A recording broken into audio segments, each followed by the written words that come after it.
আজকের গল্প আমৃত্যু ভালোবাসি তোকে পর্ব 3। তো শুরু করছি আজকের গল্প। কোনো এক আশঙ্কায় আবিরের মাথায় চিনচিন ব্যথা অনুভব হয়, ভীতিতে রুদ্ধ হয় তার শ্বাস। বারান্দায় দাঁড়িয়ে আনমনে কি যেন ভেবে যাচ্ছে আবির। দূরে ওই 4টার দিকে তাকিয়ে আছে, চক্ষু যুগল একবারের জন্য সরছে না, পলকও পড়ছে না একটিবার তার দুর্বোধ্য দৃষ্টি। হঠাৎ কারো অস্তিত্ব বুঝতে পেরে সাবলীলভাবে নড়ে চড়ে দাঁড়ায় সে, দৃষ্টি সরিয়ে নেয় চাঁদ থেকে, ঘাড় ঘুরিয়ে মানুষটাকে দেখে নেয়, তারপর ধীর স্থির কণ্ঠে জানতে চায়, কিছু হয়েছে? তানভীর সরল মনে বলে, বড় আব্বু বুঝতে পেরে গেছে তুমি মারপিট করছো, তাই তোমাকে সাবধান করতে বলেছে যেন মারপিট আর রাজনীতিতে না জড়াও। অবহেলাজনিত ভাবে আবির প্রশ্ন করলো, আর কিছু? তানভীর, না তেমন কিছু না, শুধু ব্যবসার হাল ধরতে বলল। আবির, আচ্ছা ঠিক আছে, আর কিছু বলবি? তানভীর আবিরকে বলছে, ভাইয়া মাথা ঠান্ডা করো, তুমি বাদ দাও প্লিজ। আমি তোমাকে শুধু জানিয়েছিলাম বিষয়টা, তুমি যে এইভাবে দেশে চলে আসবে আর এইভাবে ঝামেলা হবে এটা আমি ভাবতে পারিনি। আগে বুঝলে আমি এই ব্যাপারটা নিজেই সলভ করে ফেলতাম। তুই আমায় বাদ দিতে বলছিস? বাহ, আবির বলল। তানভীর, আমি ওইভাবে কিছু বলতে চাইনি ভাইয়া, যা হবার তো হয়েছে। তুমি যা করছো এরপর আশা করি আর কিছু হবে না, তাই বলছিলাম এইসব বাদ দিয়ে একটু রেস্ট নাও, অনেকটা জার্নি করে এসেছো। আবির, আচ্ছা তুই এখন যা, এরপর থেকে আমার ব্যাপারে তোকে যেন কেউ কিছু না বলে, এটা সবাইকে বলে দিস। এত বছর বাইরে ছিলাম, এখন তো বাড়িতে এসেছি, যার যা কথা বলার যেন আমায় সরাসরি বলে, আর কাল 12টার আগে আমায় কেউ যেন ডাকতে না আসে। তানভীর তার উত্তরে বলে, আচ্ছা আসছি আমি। এতক্ষণে মেঘে ঢেকে গেছে চাঁদ, অসীম ওই দূরত্বের দিকে তাকিয়ে কি যেন ভাবছে ছেলেটা। তারপর রুমে ঢুকে দরজা আটকে ব্যাগ থেকে একটা সিগারেট বের করে বারান্দায় বসে সিগারেট জ্বালিয়ে ঠোঁটে ধরে। তার দৃষ্টি পড়ে দূরে ওই গাছের পাতার ফাঁকে ল্যাম্পপোস্টের ক্ষুদ্র আলোর দিকে। তার নিচে 2-3টা কুকুর আপন মনে চিল্লাচিল্লি করছে। সিগারেট খাওয়াটা আবিরের নিত্যদিনের অভ্যাস না। যখন সে খুব রাগান্বিত বা চিন্তিত থাকে, যখন নিজেকে কন্ট্রোল করার সব শক্তি হারিয়ে ফেলে, তখন সে সিগারেটের ধোঁয়ার মধ্যে নিজের কষ্ট, নিজের রাগ, চিন্তা আর অভিমানগুলোকে উড়িয়ে দেয় আবির। সিগারেটের কয়েকটা টান দিয়ে সিগারেটটা ফেলে দেয় আবির। তারপর রুমে এসে টান টান হয়ে শুয়ে মাথার নিচে হাত রেখে চোখ বুজল। এদিকে মেঘও খাওয়া দাওয়া করে এসে রুমে 2-3 ঘন্টা পড়াশোনা করলো। এইচএসসি পরীক্ষা শেষ হয়েছে 1 মাসও হয়নি, কিন্তু পড়াশোনা যেন 3 গুণ বেশি বেড়ে গেছে। অ্যাডমিশন একটা মস্ত বড় যুদ্ধ, যার একমাত্র অস্ত্র হলো পড়াশোনা, আর তার সাথে অঙ্গভঙ্গিভাবে জড়িয়ে আছে তার ভাগ্য। এইচএসসি রেজাল্ট কবে দেবে ঠিক নেই, পাশ করবে কিনা তাও জানা নেই, কিন্তু অনিশ্চিত ভবিষ্যতের জন্য প্রস্তুতি আগেভাগেই নিতে হচ্ছে। কিন্তু বয়সের তুলনায় মেয়েটার পড়াশোনা যেন বেশি এগিয়ে গেছে। 18 বছর বয়সে পা দিল, মাত্র 2 মাস হয়েছে। তার মধ্যে এইচএসসি পরীক্ষা শেষ, কয়েক মাস পরে স্নাতক শিক্ষার্থী হতে চলেছে। ভাবতেই কেমন যেন নিজেকে বড় বড় মনে হয় মেঘের। পড়াশোনা শেষ করে বিছানায় শুয়েছে, হাতে তার নতুন মোবাইল, কিন্তু কি করবে কিসে? না আছে ফেসবুক অ্যাকাউন্ট, না আছে অন্য কোনো অ্যাকাউন্ট। ইউটিউবে কয়েকটা ভিডিও দেখে মোবাইল রেখে দেয় এবং তারপর ভাবতে থাকে আবির ভাইয়াকে ধন্যবাদ জানানো দরকার। কিন্তু সে তো ভয়েই দাঁড়াবে না আবিরের সামনে। পুরনো স্মৃতিগুলো ভাবতে থাকে মেঘ। মেঘ সবেমাত্র 5ম শ্রেণীতে উঠেছিল। বয়সের গণ্ডি 9-10-এর মাঝামাঝি।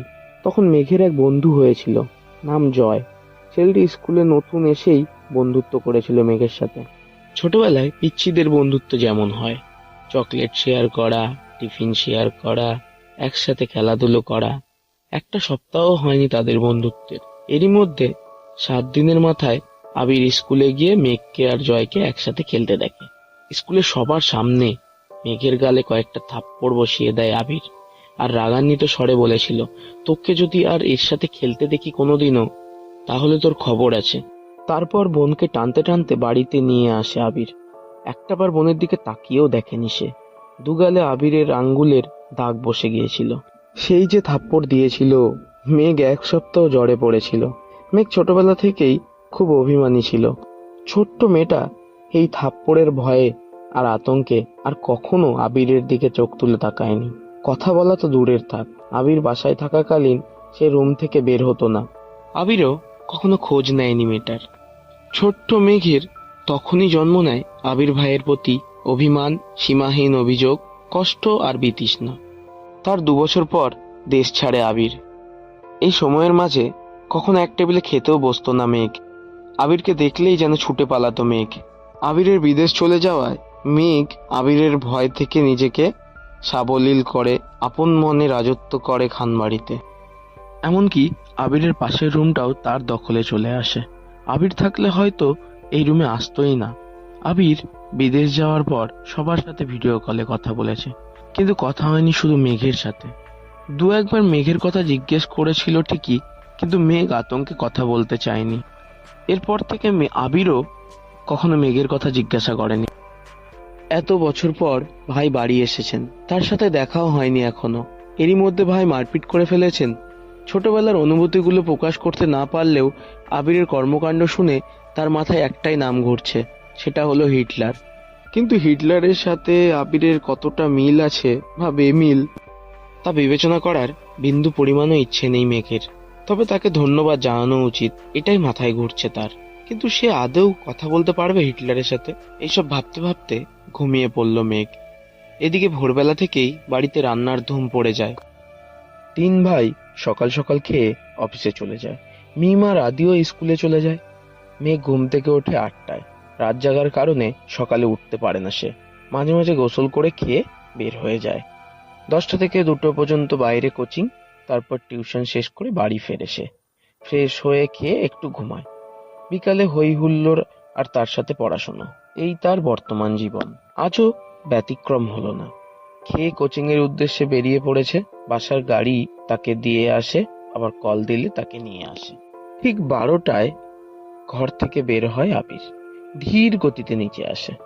চিন্তিত মুখ দেখে মা মালিয়া খান ভীতর স্বরে ছেলেকে জিজ্ঞেস করেন, কিছু হয়েছে তোর বাবা? আবির মুখের ভারী ভাব বজায় রেখে উত্তর দিলেন, কিছু হয়নি, খেতে দাও। ছোটবেলায় চাঞ্চল্যতার ছিটেফোঁটাও নেই ছেলেটার মধ্যে। এই ভেবেই বারবার হতাশ হচ্ছেন মালিয়া খান। হঠাৎ চোখ পড়ে ছেলের হাতে ব্যান্ডেজের দিকে। হাতটাও ফুলে গেছে অনেকটা। আবির খাবার খাচ্ছে আর তার মা শান্ত স্বরে ছেলেকে বোঝাচ্ছেন, এটা করো না, সেটা করো না। মনে হচ্ছে 5 বছরের শিশু সে, আগুন পানি চেনে না। যদিও বাবা মার কাছে সন্তানরা সারা জীবন শিশুই থাকে। এদিকে খাওয়া দাওয়া শেষ করে মায়ের থেকে বিদায় নিয়ে বেরিয়ে যায় আবির। মেঘও বাড়ি ফিরেছে 1 ঘন্টা হবে। শাওয়ার নিয়ে নিচে খেতে এসেছে, খাওয়াও শেষ। এদিকে তানবীরও রুম থেকে ছুটে এসে জিজ্ঞেস করে, বড় আম্মু, ভাইয়া কোথায়? আতকে ওঠেন মালিয়া খান, ও তো 2-3 ঘন্টা আগেই খাবার খেয়ে বের হয়েছে, কেন? ইস, মিস করে ফেললাম। মালিয়া খান, কি হয়েছে বাবা? মেঘ নীরবে তাকিয়ে ভাই আর বড় আম্মুর কথোপকথন শুনছে আর বোঝার চেষ্টা করছে ঘটনাটা কি। এদিকে তানবীর ভাইকে কল দিয়ে জিজ্ঞেস করছে, কোথায় আছো? আবির কি যেন বলল, শোনা যায়নি। তানবীরের চোখে মুখে উত্তেজনা স্পষ্ট। বড় আম্মু, আম্মু, কাকিমণি, বাইরে চলো। কেউ প্রশ্ন করার আগেই তানবীর ছুটে গেল বাইরে। তার পিছন পিছন মিম, আদি, মা, কাকিরা সবাই দরজা পর্যন্ত গেল। সবার পিছনে গেল মেঘ। এরই মধ্যে বাইকে বাড়ি ঢুকলো আবির। নীল রঙের চকচকে একটা সুন্দর বাইক, হেলমেটটাও নীল। হেলমেট খুলতে খুলতে বাড়ির দিকে তাকায় সে। মেঘ অপলক দৃষ্টিতে তাকিয়ে আছে। সেই কবে দেখেছিল আবিরকে। সেই আবিরের সাথে এই আবিরের কোনো মিল নেই। হেলমেট খোলাতে চুলগুলো এলোমেলো হয়ে গেছে আবিরের। চোখে সানগ্লাস, নেভি ব্লু রঙের শার্ট, কালো প্যান্টের সাথে ইন করে পড়েছে। হাতে কালো ফিতার একটা ঘড়ি, পায়ে শু জুতা। আপাদমস্তক দেখলো আবিরের। হৃৎপিণ্ডের 4 প্রকোষ্ঠ ছটপট করতে লাগলো মেঘের। আবিরের দিকে বিভোর দৃষ্টিতে তাকিয়ে আছে সে। আবির বাড়ির সকলের উদ্দেশ্যে বলল, বাইকটা কিনেছি, কেমন হয়েছে? আবিরের কণ্ঠ মেঘের মনের গহীনে ধাক্কা খায়। এতে হুঁশ ফেরে তার। দাঁড়িয়ে থাকতে পারছে না আর সে। এক দৌড়ে নিজের রুমে ঢুকে দরজা আটকে শুয়ে পড়ে মেঘ। মিমার আদি হই হুল্লোড় করছে। আবির ভাইয়ার কাছে আবদার করছে ওদের বাইকে নিয়ে ঘোরার জন্য। মালিয়া খান ছেলের পানে তাকিয়ে প্রশ্ন করলেন, বাসায় 2-3টা গাড়ি থাকার পরও বাইক কেন কিনলে? আমার গাড়িতে চলাচল ভালো লাগে না, অবলীলায় উত্তর দিল আবির। পিচ্চিরা খুশি হতে পারলেও খুশি হতে পারেননি মালিয়া খান, হালিমা খান আর সালেহা খান। কারণ এই বাড়িতে বাইক ব্যবহার নিষেধ করেছিলেন স্বয়ং আহমেদ আলী খান নিজেই। তিনি কোনো এক বয়সে বাইক অ্যাক্সিডেন্ট করেছিলেন। সেই থেকেই বাইক কিনা বা বাইকে চলাচল বন্ধ। ইকবাল খানের খুব ইচ্ছে ছিল বাইক কেনার, কিন্তু বড় ভাইয়ের নিষেধ অমান্য করার সাধ্য তার নেই, তাই কিনতে পারেননি। তানভীরও খুব করে চাইছিল বাইক কিনতে। রাজনীতির সুবাদে অনেক জায়গায় চলাচল করতে হয়, বাইক থাকলে সুবিধা হয় তার। বাবা মোজাম্মেল খানকে বলেও ছিল সে, কিন্তু বাবার এক কথা, তোর বড় আব্বু বাইক পছন্দ করে না, তোর দরকার পড়লে তুই একটা গাড়ি সবসময় ব্যবহার করিস, তারপরও বাইক কেনার কথা মুখে আনিস না। আবির বাড়ি ফিরেছে 24 ঘন্টা হবে হয়তো, এর মধ্যেই বাইক কিনে ফেলছে। এর পরিণাম কি হবে ভেবেই আটকে যাচ্ছেন বাড়ির 3 বউ। এদিকে অষ্টাদশীর হৃদয় কাঁপছে, কেমন জানি অস্থির লাগছে সবকিছু। পরিচ্ছন্ন নয়নে তাকিয়ে আছে রুমের জানালার দিকে, দৃষ্টি তার অসীম দূরত্বে। কি জানি কি ভাবলো কতক্ষণ, হঠাৎ ঝলমলিয়ে উঠল মেঘ। সঙ্গে সঙ্গে চোয়াল শক্ত করে নিজেকে প্রশ্ন করলো, বাই এনি চান্স আমি কি হিটলারের উপর ক্রাশ খেয়েছি? এখানেই শেষ হচ্ছে আমার আমৃত্যু ভালোবাসি তোকে গল্পের পর্ব 3। ধন্যবাদ সকলকে। সকলে জানাবেন কেমন হয়েছে গল্পটি, কমেন্টে লিখে জানাবেন। আশা করছি ভালো লাগবে। আর পরবর্তী পর্ব খুব শীঘ্রই আসছে।